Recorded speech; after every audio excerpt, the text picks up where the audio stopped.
haber alamıyoruz. 2 gün önce 2 tane bayan arkadaş gazeteci öldü. Gazete alma sorunlarımız var bizim.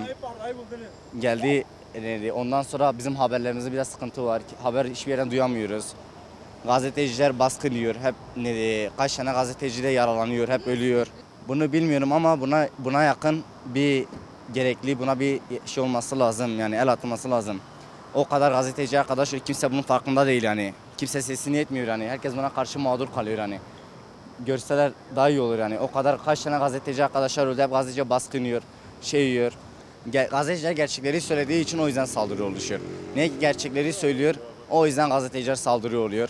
Yani kim gerçeği konuşuyorsa zaten o yüzden saldırı, baskın, öldürme, cinayet o yüzden oluyor. Yani insanlar istediklerini dile getiriyor bazıları. Mesela bunları daha çok dile getirmemeleri için mesela özgürlüğüne kısıtlanmış gibi oluyorlar. Mesela yaşadıklarını dile getirmek isteyen insanları getirmemeleri için bir evi korkutma gibi geliyor bana.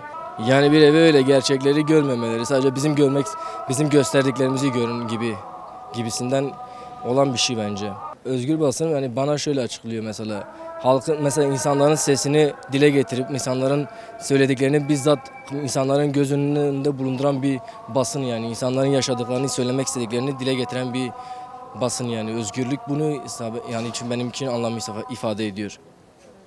Tarafsız objektif mesela o tarafsız bir şekilde insanların söylediklerini dile getirip insanlara göstermektir.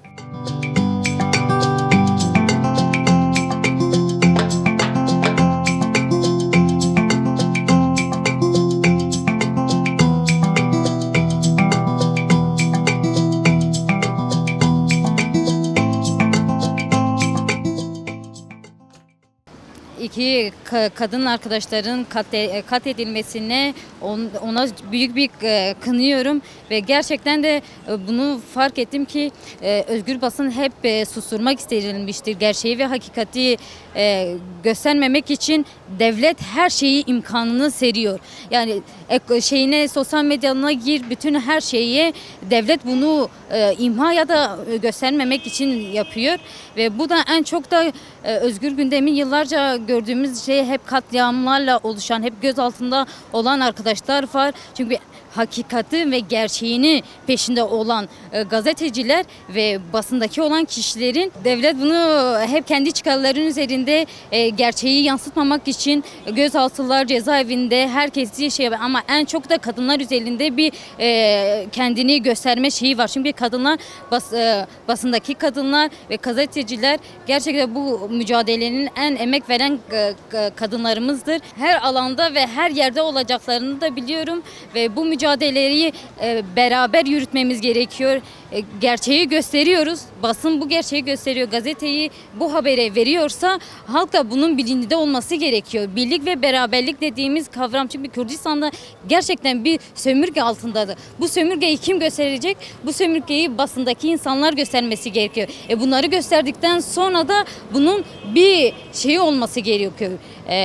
Bütünüyle mücadele içinde herkes bu mücadelenin içinde olması gerekiyor ve gördüğümüz şey de iki kadın arkadaşı katliamında bunu en temel özelliği bu hakikatin kalemini yere bırakmak istiyorlar ama bu kalem asla yerde olmayacak. Zaten özgür basın asla susmaz. Özgür basın bunları görünce daha mücadelelerinin hep devam edeceğini yani olacağını biliyoruz. Çünkü basını bunlarla geliyorlar. Devlet katletmeyle cezaevine girmek üzere yapılıyor ama bunu göz ardı ediyorlar ama öyle bir şey yok. Devlet bunu gerçekten de burada da sesleniyorum. Devlet gerçekten bunun şeyinde de olması gerekiyor. Yani asla susturulamaz. Daha çok güçlenerek geliyoruz. Bunu diyebilirim.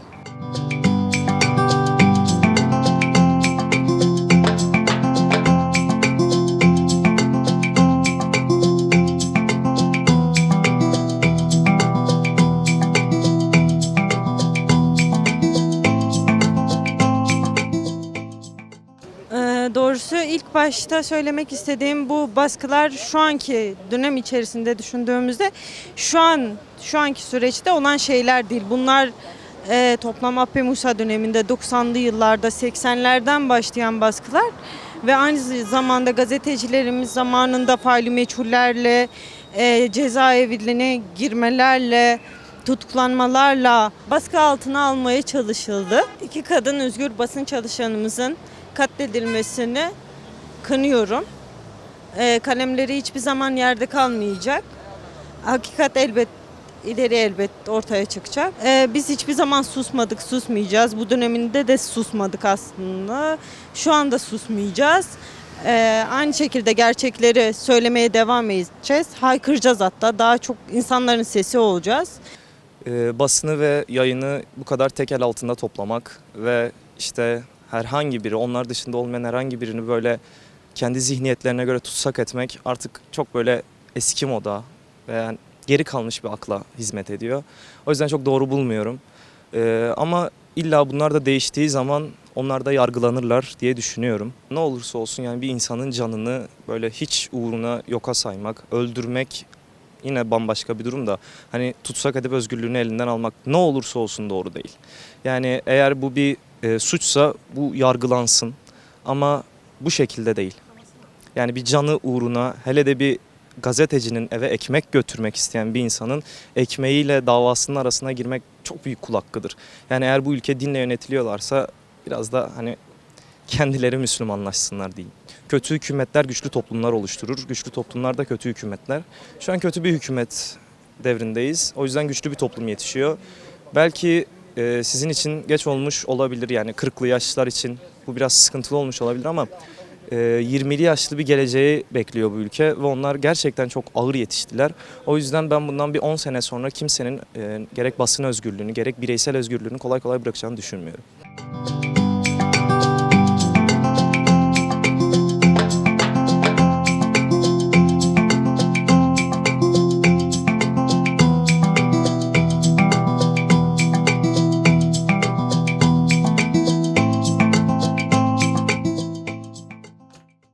Yani basın özgürlüğü dışında önce basınla alakalı birkaç şey söylemek gerekiyor. Basın insanların kendi fikrini, haber alma özgürlüğünü yani haber alma, haber verme durumudur. Basın insanların kendi birbirinden haberdar olma durumudur. Yani basın özgürlüğü Türkiye'de olduğunu pek zannetmiyorum. Çünkü sadece Türkiye'de değil yani geçenlerde de 2 kadın arkadaş öldürüldü. Geçmişte de birçok basın arkadaşlarımız öldürüldü. Yani her zaman, her durumda, her şeyde basın susturulmaya çalıştırıldı, ötekileştirilmeye çalıştırıldı. Ama insanlara haber ulaşılmasın, insanlar monoton yaşasın veyahut kendi düşüncelerinin dışına, yani onların istediği düşüncelerin dışına çıkmasın. Yani bir nevi robot gibi bir şey olsun yani. Basın hiçbir şekilde susturulmaması gerekiyor. İnsanların haber alma, haber verme özgürlüğü vardır. İnsanların haber alma özgürlüğü vardır. Bu kesinlikle susturulmaması gerekiyor diye düşünüyorum. Tarafsız olan, gerçek haber verme durumunda olan insanlar bugün zindanlarda çürütülüyor. Haberi çarpıtan, insanlara farklı anlatan, farklı durumda gösteren insanlar, hani böyle müthiş, mükemmelmiş gibi gösteren insanlar ise dışarıda böyle saçma salak haberler yayınlıyor yani. Tamamıyla bu kabul edilebilir bir durum değil yani. Yani hiçbir durum sıkıştırılmaz yani, hani bastırılamaz hiçbir şekilde. Yani baktığın zaman bu bütün her şeyde öyledir. Ne kadar sıkıştırırsan sıkıştır bir şekilde açığa çıkıyor. Yani haber alma da öyle, haber verme de öyle. Ne kadar susturursan sustur, ne kadar baskılarsan baskıla bir şekilde insanlar bir şekilde haber veriyor birbirlerine, haberdar oluyorlar veyahut açığa çıkıyor diyelim yani. Son olarak tabii ki bu toplumun yani bir şekilde düzelebilme ihtimalini düşünebiliyorsak yine bir önceki çağrılarımızda da dediğimiz gibi okumaktır, öğrenmektir, basından yani gerçekçi, özgürlükçü, objektif olan basından haber almaktır ve bunu hiçbir şekilde yani yedirmemektir, susturulmamaktır, buna destek olmaktır, buna şey olmaktır yani sırt olmaktır. Yine de özgün basın tabii ki de susturulamaz. Susturulmayacak, bir şekilde kendini açığa çıkarır. Bu evrenin bir kanunudur. Yani sıkıştırılan enerji bir şekilde kendini açığa çıkarıyor. Bu da bizim özgür basınımız için de tamamıyla geçerlidir diye düşünüyorum. Ya biz karşıyız basının her şekilde kısıtlanmasına. Bence Yani yapmamaları gerekiyor. Ya halk nasıl söylesem ayaklanabilir ama şöyle bu çok yanlış bir şekilde lanse edilebiliyor. O yüzden insanlar da artık tepki vermiyor bir şeylere yani. Karşıyız ama dediğim gibi şimdi artık insanlar bir şeylere karşı çıkınca da çok yanlış anlaşılabiliyor, yanlış yerlere çekilebiliyor. O yüzden artık halk tepkisiz kalmayı tercih ediyor.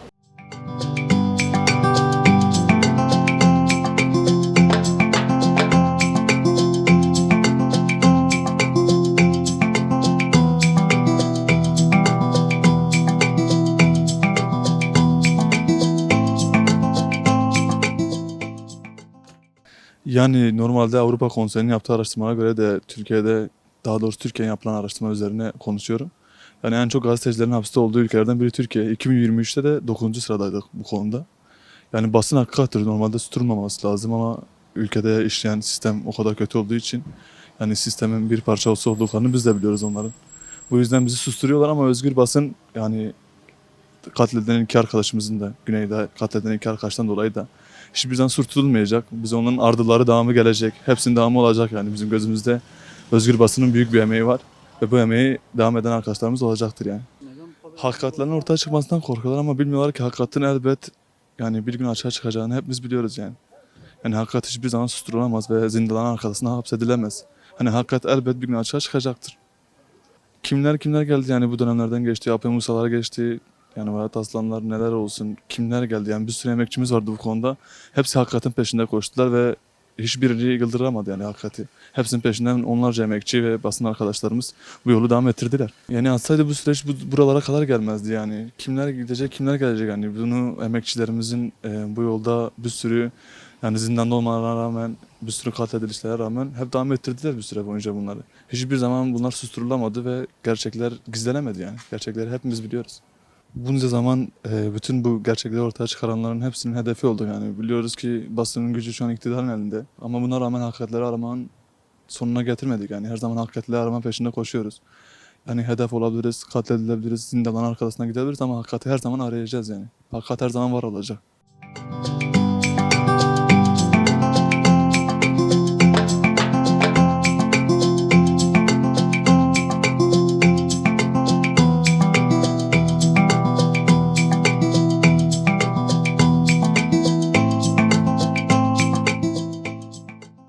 Bir insan kendini ifade edemiyorsa ve bir insan kaldığı yerden sürekli sayıyorsa bu basın özgürlüğü de yoktur.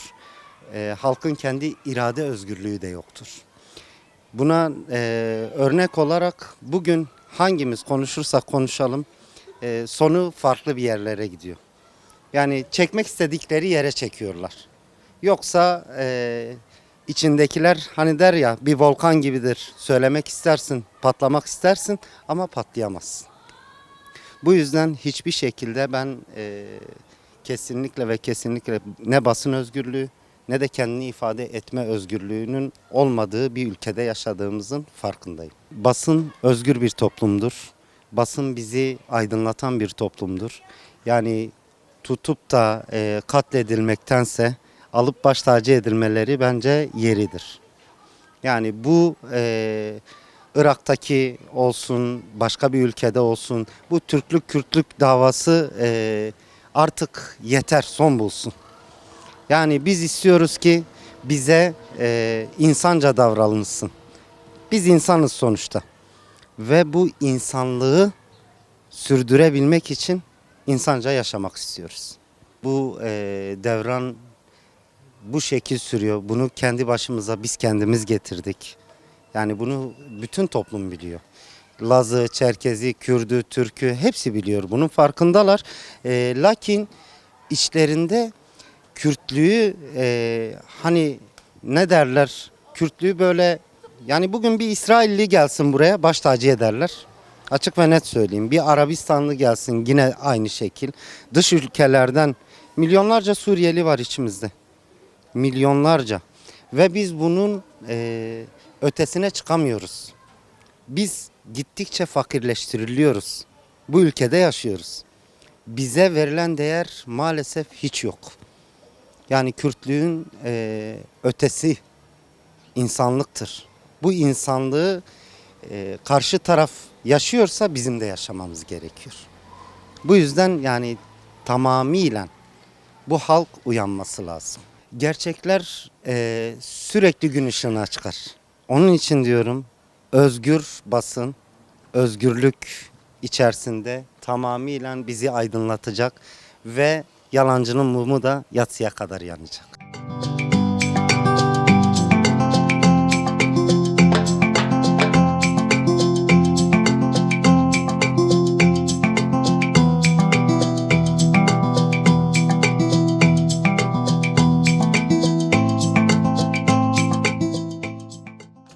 Kendi fikrim, kendi düşüncem gerçekleri yansıttığı için, gerçekleri halka lanse ettiği için basına daha fazla baskılar oluyor. Mesela o gün kadın arkadaşlarımızın Ahmet'te yaptığı bir basın açıklamasına polislerle sert bir müdahale yapıldı. Ve kadın olmalarına rağmen çevik kuvvetlerin kalkanlarla saldırısına uğradı mesela kadın arkadaşlarımız. Gerçekleri halka duyurdukları için devletin ve sistemin kirli politikalarını açığa çıkardıkları için daha fazla kadraj altına alınıyorlar. Daha fazla hedef oluyorlar. Yani burada basın üstüne, gazete dağıtımı üstüne büyük baskılar oluyor. Kadın arkadaşlarımızın katledilmesini halka duyurmamıza engel oluyorlar. Katlediyorlar, tutukluyorlar, gözaltına alıyorlar, barbarca işkenceler yapıyorlar. Bunun üstüne bir de insansız hava araçlarıyla arabalarını bombalıyorlar. Arkadaşlarımızı katlediyorlar. Bunun için de şunu söylemek istiyorum. AP Musa'nın küçük generalleri olarak onun yolunda devam edeceğiz ve bu yolu çizgimiz bileceğiz. AP Musa'dan bu yana devam ettirilen gazete dağıtımı ve özgür basının halka gerçekleri aktarması hiçbir zaman engellenemez. Özgür basın susturulamaz. Kirli gerçekler her zaman açığa çıkacaktır.